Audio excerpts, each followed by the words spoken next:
these are documents. This is right out of the government's own documents. Trudeau, what did he do when he found out about this? Did he immediately inform Canadians of the breach? Did he fire anybody? No, no one was fired.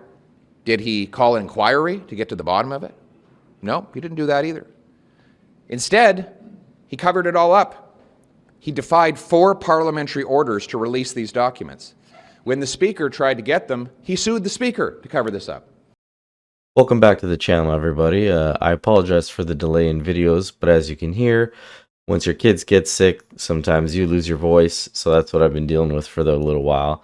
But nonetheless, in regards to today's video, we're actually going to be covering a little bit of this Winnipeg lab leak situation. And the reason I want to cover this is that Michael Chong, as well as some of the other conservatives, have tried to put forward a motion in order to do a little bit more investigating into the reasons why this took so long, what the holdup was all about. And spoiler alert, it's been shut down by the Liberals and the NDP, but we'll get back into that a little bit later. Now, if you're unaware of what I'm talking about, you heard Pierre in the beginning there talking a little bit about it, but I'm going to have Michael Chong here address a little bit more. It's to examine why this matter wasn't caught earlier than September 2018. As you'll recall, it was in September 2018 that the first red flag went up, but the registration of a patent in the People's Republic of China by Dr. Chu, which is against government policy and Canadian law. The motion is also to examine why it took 10 months for the government to secure the lab after September 2018. All the while, computers were being seized, trips were being denied for approval that have been applied to by Dr. Chu to the PRC. It's also to examine why government systems didn't flag the 5 trips that Dr. Chu had taken to the PRC in a 2-year period in 2017 and 2018. The motion will also examine why the documents ordered by the Canada-China Committee 3 years ago were not given to Parliament.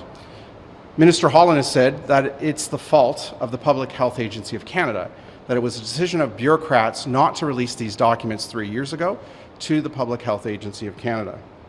And that's why the motion includes the committee calling witnesses from the Public Health Agency of Canada to explain why these documents were overclassified and why it took 3 years for these documents to be produced. Finally, we have to hold the government accountable. The government defied 4 orders of the House of Commons and its committee in 2021. It then took the unprecedented step of taking the Speaker of the House of Commons to court and then called an early election. And so Parliament has its work cut out for it. It has a job to do to examine this matter and to hold the government accountable.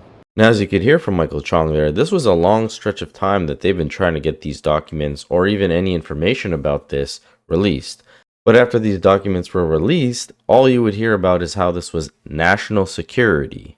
And I want to say that an attack on our national security, but considerations not only of national security, Mr. Speaker, the second thing that I will say, Mr. Speaker, with respect to our national security interests, that it is essential when we're dealing with national security.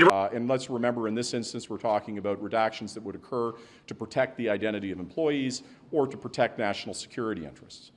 Now, Mark Holland wasn't the only Liberal that kept talking about national security, as our favorite Liberal, Mrs. Khalid, who you're going to hear from a little bit later, also talked about that ad nauseum within committee hearings. Now, Mark Holland is going to express that he decided to make an ad hoc committee that was comprised of 4 members, 1 Liberal, 1 Conservative, 1 Bloc, 1 NDP, as well as 3 arbiters. And the purpose of this committee was that they would go through all the redactions and see what was worthy of being redacted or not. When I was the government House leader, I suggested an ad hoc process with an independent panel of arbiters who would take any questioned redactions, look at them, and make a binding decision about whether or not that information should be released to the public. Now, don't get me wrong, I think an ad hoc committee comprised of an individual from each party isn't a bad idea. However, the arbiters, the 3 former federal judges, came out in their documents saying that this wasn't about national security at all. this was simply just a cover-up to save themselves embarrassment for the Liberal Party. He said it was all for national security, but well, we know from a committee composed of 4 members of Parliament, including 1 Liberal, and 3 judges, and I quote, the information appears to be mostly about protecting the organization from embarrassment for failures in policy and implementation, not legitimate national security concerns, and its release is essential to hold the government to account. In other words, there was no national security reason why we couldn't have had this before. And from that information, you fast forward to earlier this week where, again, they put forward a motion to do a deeper dive in finding out, what exactly happened and what's going on. And even during that press conference with Mark Holland, he talked about how they found, that everything should be transparent and that people need to know the truth. And I would say that the documents that have been tabled have erred on the side of transparency, that the arbiters have taken the view, and I believe rightfully so, that it is better, particularly with all of the questions that are out there, that we disclose the absolute maximum amount of information. Now, as the old saying goes, you never let your left hand know what your right hand is doing. That's pretty much what happened here, as the Conservatives on Monday put forward this motion at an emergency committee hearing to do a deeper dive, better investigation, call forth all these people from these different departments, kind of get down to exactly why this took so long, what was the reasoning. And, our favorite Liberal, Miss Khalid, as I mentioned, shut it down, brought the committee hearing to an end through a vote, and she actually was one of the people that was part of the ad hoc team. She was the liberal individual. But as the article states, Liberals shut down House Ethics Committee hearing debate, and you're going to see it here in this video. Thank you very much, Mr. Chair. Thank you for your indulgence and for the privilege of being able to speak in this committee on this very, very important issue. First and foremost, I just want to start by thanking, as many members would know, I served on the ad hoc committee for Winnipeg Labs. And I want to thank MP Renee Villemure, Heather McPherson, and John Williamson, all from different parties. The 4 of us worked very tirelessly to go through these documents and to ensure that we were actually being able to be open and transparent. It was a great process. Now, this ad hoc committee, we had proposed this ad hoc committee of parliamentarians to balance that parliamentary accountability while protecting national security. I know how important it is for us to balance that relationship of accountability while also protecting our national security. And as my 4 Conservative colleagues, none of whom are permanent members of this committee, if I may add, have all alluded to, that there was apparently some kind of cover-up. There was no cover-up. Now, Chair, I have to say, this 1064 meeting calling process is supposed to be reserved for emergencies and not for political games. The original letter that we've received on this 1064 really claims that, and again, it spreads disinformation in my opinion, that, that it was the Trudeau government that withheld all of these documents, that there's something nefarious going on here, that there's a scandal going on here. But the reality of the matter is, Chair, that we have worked very hard with all parties to ensure that there is accountability. The ad hoc committee, which again I was a part of, we did important work over the course of many, many months to get to the bottom of this. This 1064 is not necessary. It's not urgent. It is not in the mandate of this ethics committee. And Chair, for that reason, I move that we adjourn this meeting. Point of order. Mr. Chair, I request a recorded vote on this. Thank you. Now, after her whole long-winded speech, which I actually had to cut down substantially, she kept going on about how she was part of the ad hoc committee, national security this, security that, how the Conservatives were just trying to blame the Liberals and that they weren't having anything to hide, but, that they did great work with this committee. and that this wasn't an emergency, that they shouldn't have had this meeting, and then goes and pushes forward to have the meeting adjourned by vote. Now, as you could hear Michael Cooper there at the end, he tried to call a point of order, which, he shouldn't have done that because this wasn't a debate. This was them putting forward a motion. And I'm sure he knew that.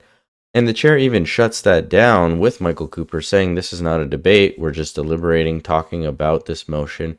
And while he's on Miss Khalid's side in this regards, she then attacks him, and he's not happy about that and lashes back at her a little bit, which is nice to see. But as you heard, Michael Chong asked for them to record the vote, and I want to get to the results of the vote in just a second. That's fine, Point- Mr. Chong. Point of order. It's Point not, of order, Mr. Chair. on a If I point of just- order, Yeah. it's not debatable what Ms. Khalid just, I just want clarification to the effect of what Ms. Khalid has moved is to shut down debate. That's- I'm so that's sorry, debate. Chair, That's but debate. no, I refuse that's to debate, let that's debate, Mr. this 106 forward to become political gander for Ms. my Khalid, I've already conservative addressed that with colleagues. Mr. Cooper, and Thank you. and for those who are watching at home, this is a dilatory motion to stop the meeting before a decision is rendered. So I am going to ask the clerk, it is non-debatable. Mr. Chong has asked for recorded division, and I'm going to ask the clerk. Sorry, Chair, it sounds like you're debating a little bit there on. No, I'm explaining. on the- I'm explaining, Ms. Khalid. Okay. Thank you. Okay? I'm explaining exactly what's going on here, and that there is no further debate, that you've asked that this meeting be adjourned without a decision of the committee being made. I'm explaining. Because this is not the mandate of the committee, Chair. That's your opinion. Go ahead, Madam Clerk. The vote is on the motion to adjourn the meeting. Mr. Baines, Yes. Ms. Damoff, Yes. Mr. Sorbar, Yes, please. Mr. Hausvater, Yes. Ms. Khalid, Yes. Mr. Cooper, No? Mr. Chong, No.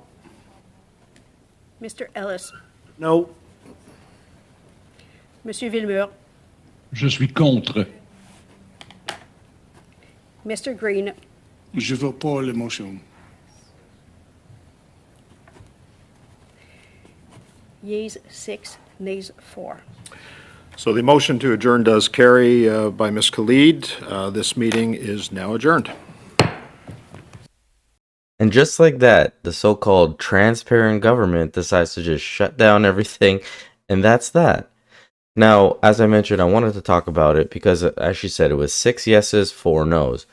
But, as this article states, NDP MP Matthew Green, who voted yes, if he had voted no, which I was under the impression he was probably going to because of the last few committee hearings that he's been part of, he's been kind of on the side of the Conservatives in terms of transparency and getting down to the information of things.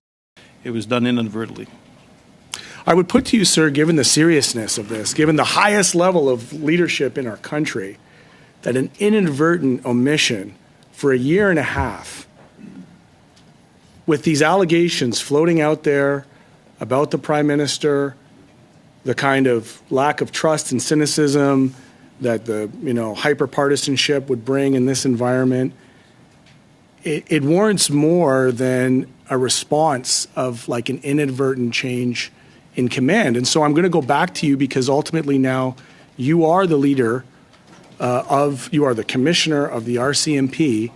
So I'm going to put to you how you take responsibility for the fact that given the highly politically explosive nature of this, it was literally a campaign question, I believe, in 2019, and is certainly continues to this day, so many years later, to be a political question. How does that happen? I don't have an explanation of how this happened. Honestly, there's a combination of factors. So I wanted to be very clear because this committee has the power to send for documents. And so you hear how he was with the RCMP in regards to Aga Khan, SNC Lavalin, and the Arrive scan issue. And telling them, basically kind of threatening them, saying, listen, this community can send for documents if you guys aren't honest with us. Yet when we have the ability to be transparent about this whole Winnipeg lab situation, he votes yes to end the committee and not push forward to do so. Now, my guess is because if he said no and they didn't, and it was a 5-5 vote, the tiebreaker goes to the chair, and the chair is actually a conservative member.